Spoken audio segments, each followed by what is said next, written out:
Welcome to Season 3 of Brubacher and Beyond, where we are shaping the world we live in with uncommonly refreshing ideas, hard work, and commitment to excellence. I'm Kristen Olovich, your host today, and we have 3 guests. The guests all share the same last name, but they are all individuals here. We are going to start with introductions first, and also I do say if you like this podcast, please share it, repost it. If you don't like it, send me an email, tell me what I can do better on. But we will introduce our guests. We are in Keith's office today. To my right is Ben Brubacher. Good afternoon, Ben. How are you today? I am fine. Happy New Year. Happy New Year. How was your New Year? Too much food. Too much food? Too much food, not enough exercise. Okay. So what are we going to do to change that? Eat less. Okay. Laugh more. Work harder. Okay. That sounds like a good start to the year. Hey, I got some firewood to split. You can come help me with. Let's do that instead of this.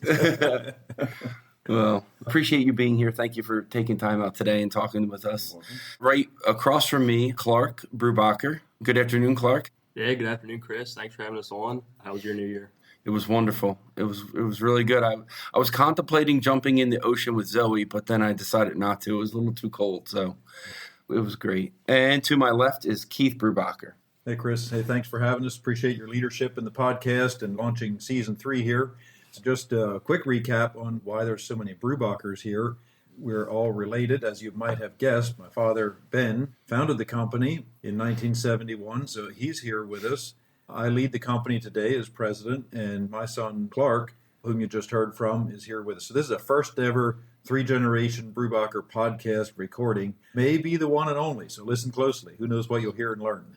I don't think so. I think we can get Clark and Ben to do another one after we this. have a deal that this is the only one I do. That's all we could negotiate with his agent. Okay, that's fine. That's fine. We can try.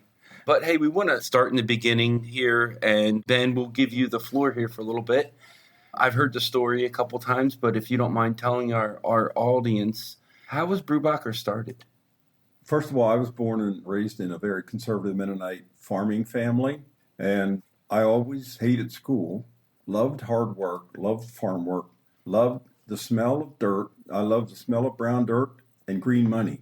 I like those two. Okay. And I found out that those two go well together because on the farm, my dad had a old cat bulldozer that we take the blade off and use it to do farming, the heavy farm work. Then we put the blade on and we do custom work for neighbors. We did amazing things with a small cat dozer, and I learned how to operate that, and I thoroughly enjoyed it. There wasn't even money wasn't even an object at that point because the rule at our family, my family where I grew up in, was that you work till you're 21 and your parents get all the income. Okay. So you're allowed to keep 10% of what you earn. Well, I didn't earn any money because my dad didn't pay me. So I worked for free. So I had to like it. If I ran equipment for free, I really, really had to like it. But I did enjoy it, and it egged me on knowing that don't want to farm. I didn't like anything that was associated with farming except moving dirt. So I had an opportunity to run that equipment for doing work for neighbors and farmers and other people, and started hauling the tractor further and further away. I had a local trucking company that would haul it back and forth, and I would get nice tips. No money from my dad, but I did a great job, and I picked it up real quick. So I got good tips, and it really egged me on to see I could really develop this, and so it grew from there. So what age did you start driving this tractor, to getting involved in it? And I think I was out of diapers. Okay. So as soon as you could, you were on. I drove a dozer when I couldn't even reach the pedals, and I had a slide front on the seat to push the steering pedal. You pull the lever with one hand, you push the brake at the same time to help turn the steering machine. Okay. So I remember I was that little that I couldn't even reach the levers. Wow. And when you say neighbors, just kind of describe a neighbor. What kind of community did you grow up in? What was it like, if you could describe it to the audience a little bit? It was a Mennonite farming, old order Mennonite horse and buggy farming community. So the neighbors would all been farmers. And the work we did would be anything from pushing out a pond, making a pond in a wet spot on the farm, to taking out trees, dig around them and push them over, to taking out rocks. Our area was very rocky. Okay. We removed a lot of rocks and pushed them on fence rows. And later on in life, we took the fence rows, we dug holes, trenches along the fence rows, and we buried them with rocks. So the fields get bigger and you don't have the growth and losing crops alongside. So it was a farming community, very plain Mennonite farming community. And we were probably the only dozer within a 15 mile area. Okay. So this was in the 1960s, I believe, and you were working for your dad, and then you eventually broke out and did something pretty unusual for that time and a pretty big risk. Can you tell us a bit about what moved you from working for your dad to starting something different? Well, I think you got to start back at age 17. There was 10 children in the family, and at age 17, I bolted from that Mennonite tradition, and I got a car. I wanted to drive a car instead of a horse and buggy. That was a brave move because it was a no-no in that time. To leave the church of your childhood was seen as a negative, big negative, and a lot of repercussions from family and community in general because of making that move. But I was so determined that that is the life I cannot live like my parents lived. And that created a real tension between me and my parents. Okay. But I was still working for my dad. So I would take my car to the job site, hauling diesel fuel in the back of the trunk of a 63 Chevy Super Sport. And I'd haul fuel, and he'd let me work. So they usually, traditionally, Mennonite families, when they have a child that leaves, they have to leave home. If they get a car, they have to leave home. But my parents didn't do that. They just put up with the humiliation of seeing a son become a black sheep because I was doing a lot of good for them. Yeah. So I guess they weighed the differences and the consequences and decided to let me stay.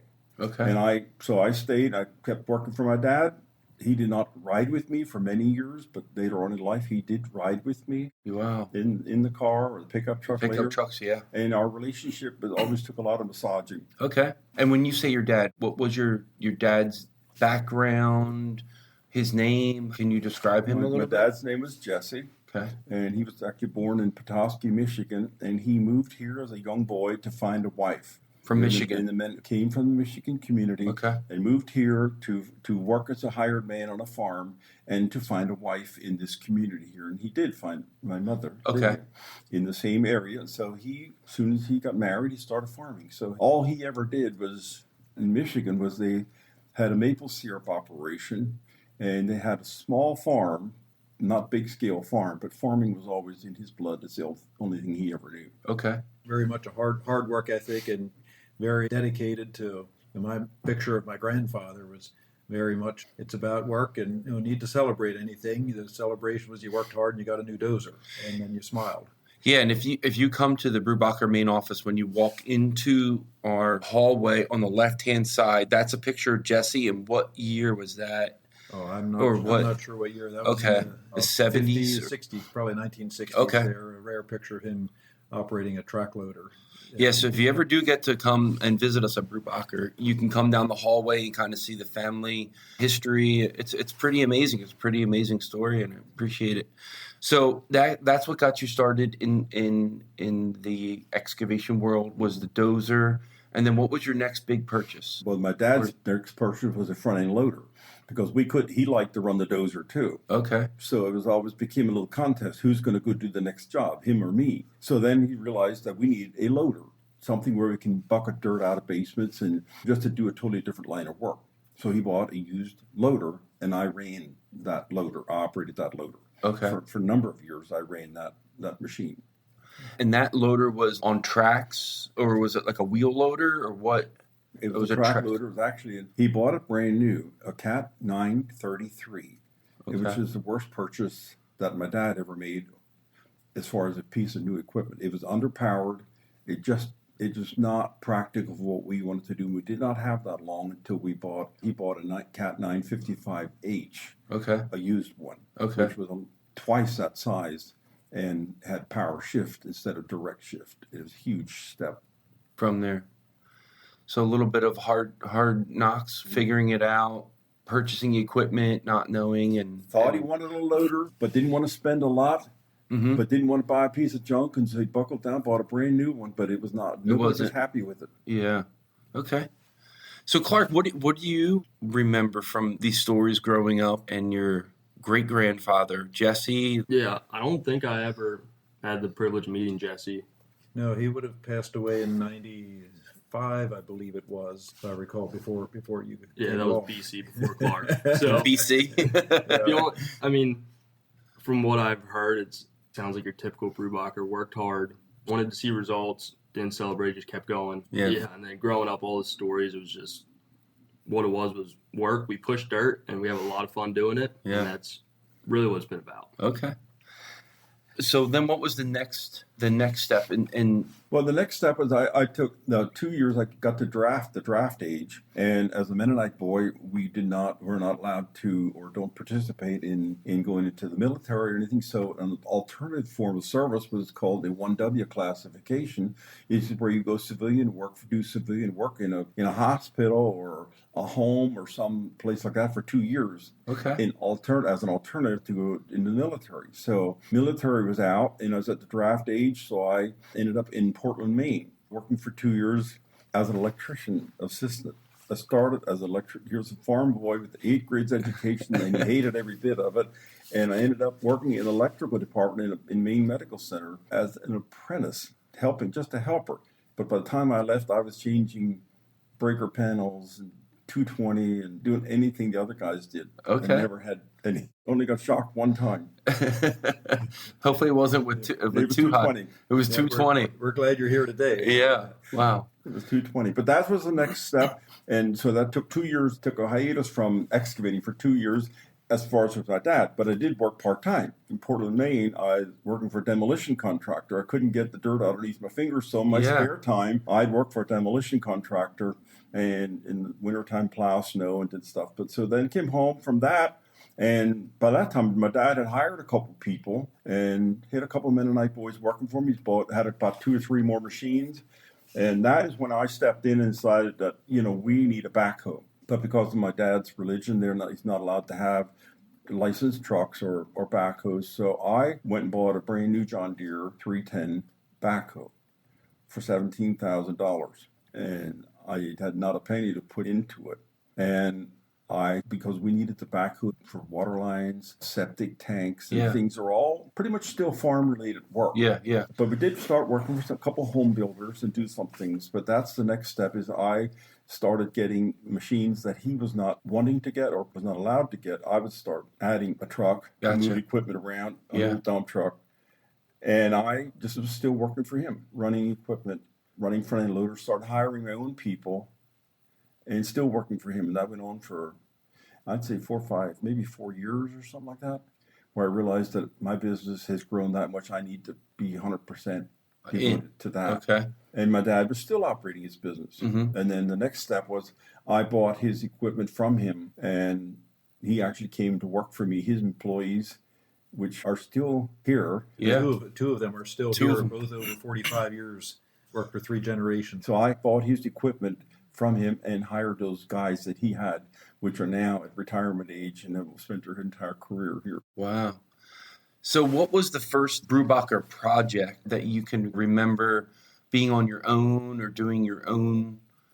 Was that the starting point? Was there a clear cut? Well, it was interesting because at first what I did is I was supplementing my dad's business. So I would bill him every 2 weeks for everything I did for him. Okay. So, and I was doing his billings and his paperwork, but I was working for him, under him. Yeah. And he'd pay me every 2 weeks. I'd get paid for what I did by the hour.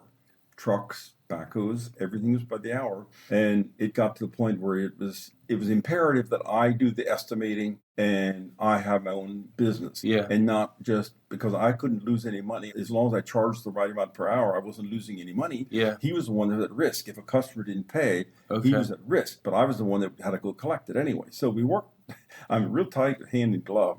But it got too big. My business got that big that I couldn't do Jesse's, and that's why I absorbed him. Yes. So he didn't have to do any paperwork, nothing, except running machine for me. That was in the mid-1980s, I think it was 85 or so, where you would have bought him out and no longer run side-by-side businesses like you did for the first 14 years. So the first project I did on my own, the first one that really stands out would be the Morgantown Mall. Right off the We've done turnpike. some housing developments, a lot of housing developments for residential, but then the biggest job, that Morgantown Outlet Mall, was really a big step for us because it was just way big. In fact, I had family members call and said that, do you know what you're doing?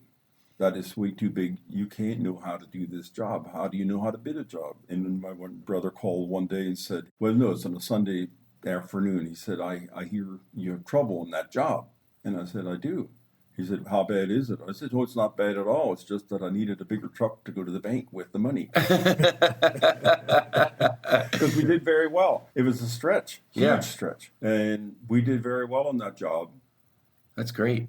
What were the risks that you thought about on that job, or what was the big hurdles, or what was it? It was the just big risk on that job was because we were in way over our head for the size of the job, for what we were used to doing. The problem right off the bat was it's a wintertime job, and the benchmark that the surveyors put in was their iron rebar, and it froze up in the wintertime. So we graded the pad in the wintertime, and then come spring, it wasn't the right elevation anymore because the rebar froze up. And that was the first problem. The next one was sinkholes, huge sinkholes. And that's really what saved me on the job. the sinkholes. Because everything else was pretty much underbid. Yes. But the sinkholes bailed me out at limestone rock, and huge cavities. And we spent so much money fixing sinkholes, and that's where we basically made our money. Okay. And what year was that around? I don't know. Okay, Yeah, 70s or? I think I was 85. 80, I think okay. that was also 85, 86. We had the twin engine scrapers, first job with Terex, TS14 scrapers there. I remember going to visit the job and hearing about it and all those things. So what did success look like back in the day when you started? Did you ever picture like, this is success if I get to this? Yep. Yeah, I have a really good picture of success. It's when you have enough money to pay your bills and the bank didn't call a loan. Okay. That was success. That was success. It was success when you had enough money to pay bills, live on it, and pay bills. Okay. I mean, I had no business plan. I had no goals of how much money I'm going to make. I basically had, on one hand, people wanted me to work. And the other hand, I wanted to do the work. And I added to the company what I needed to have to do the work. Mm-hmm. And the original Caterpillar salesman by the name of Al Gerlach said this. He said, now, Mr. Brubacher, when you buy a machine, you're supposed to charge enough that by the time the machine's wore out, you have made enough money, you lived on it, and you've made enough money to replace it at the inflated cost. Yeah. And I was never able to reach that goal. I didn't really keep track of it either, because there was more than just one machine trying to pay its way off. There was a lot of other bills to pay too. So I had a very meager income. I just kept out of the company. I was not on payroll. I just kind of kept out what I needed. Yeah. I mean, that's how I started. Yeah. I mean, it didn't stay there, but it was not something where I didn't make much money. Mm-hmm. And when I bought a machine, I usually borrowed money and then paid it off. Yeah.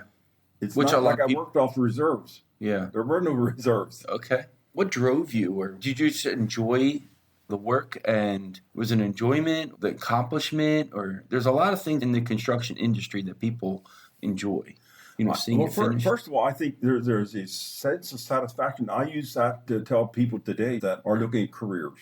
There are very few jobs that they could do where they would have the sense of fulfillment and satisfaction at the end of the day. I drive down the road and I see houses I graded for, put sewer systems in. I see ponds, I see building sites, I see warehouses. I see all this in a sense of satisfaction of having accomplished something, a reward for your work. And where a lot of the jobs you work at a computer all day in an office. Yeah. What do you show at the end of the day?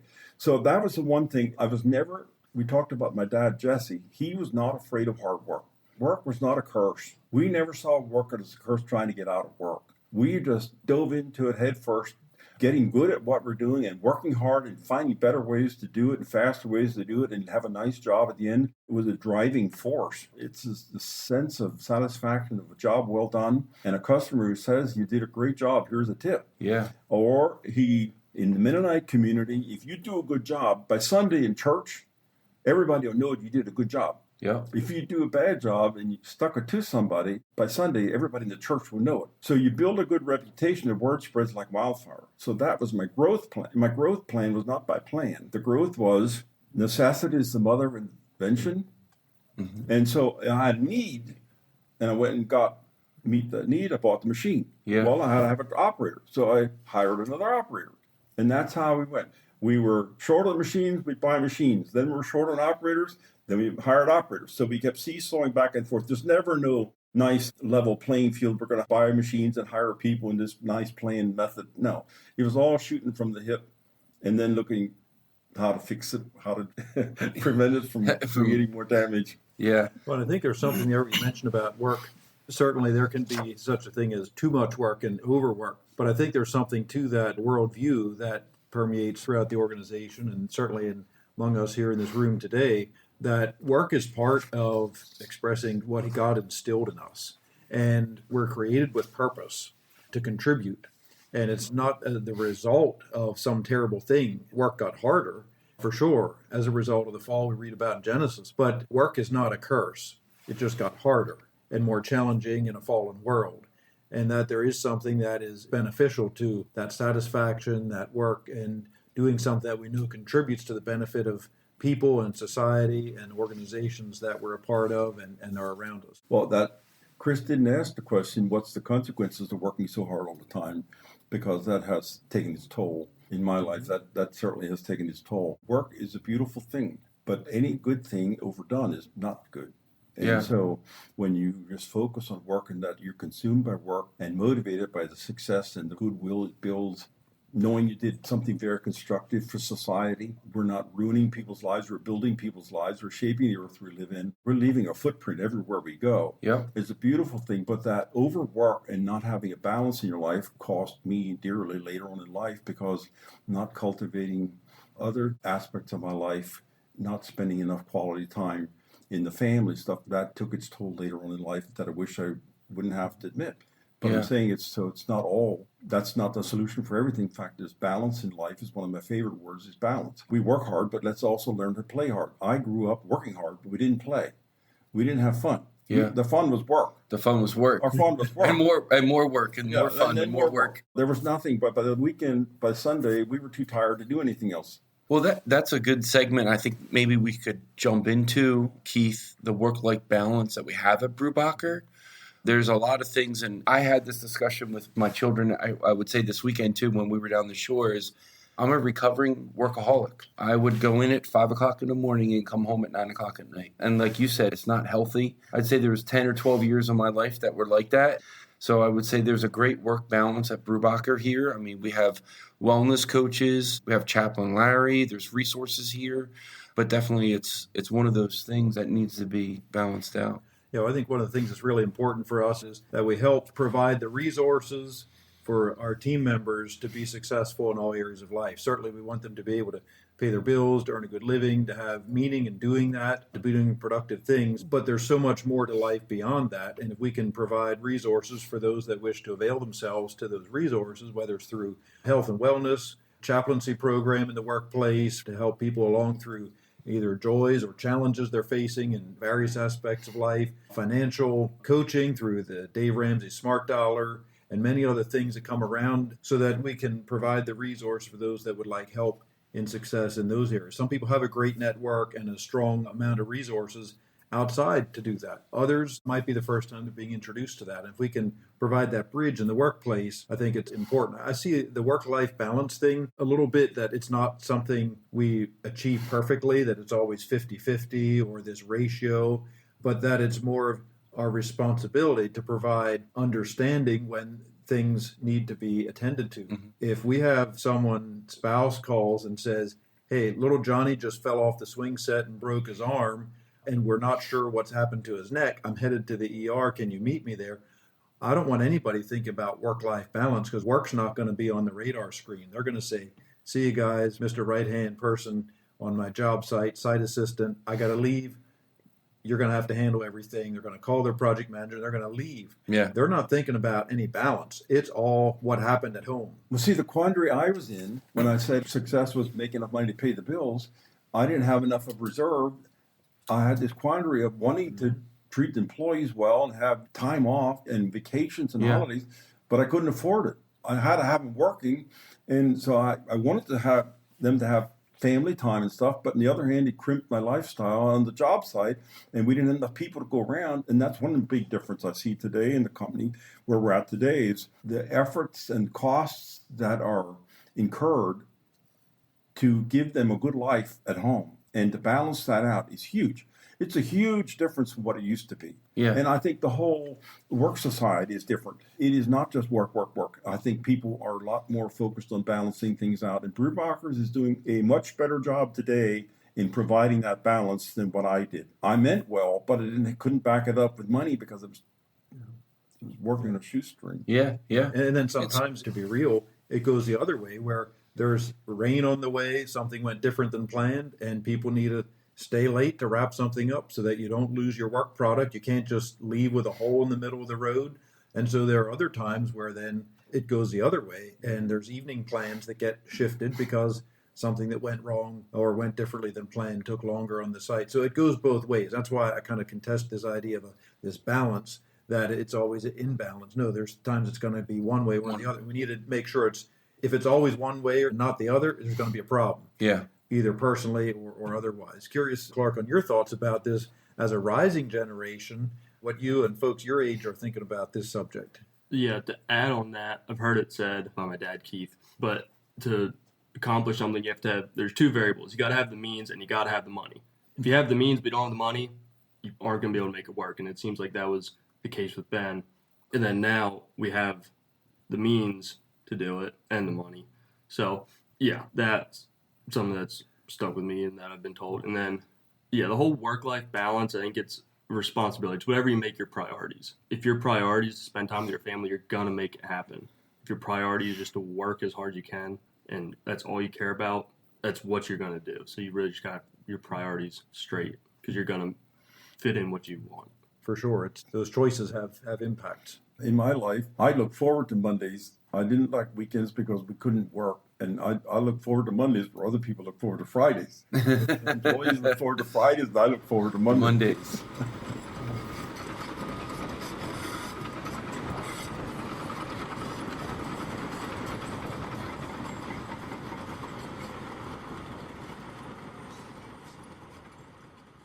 Thank you for listening to the Brubacher podcast today. If you enjoyed it, please subscribe to our podcast so you can listen to new episodes every month. Share it with your friends in the industry and those who might like to learn more about the construction industry. Feel free to check us out on our website at www.brubacher.net. We hope you found the discussion insightful and we look forward to the next time.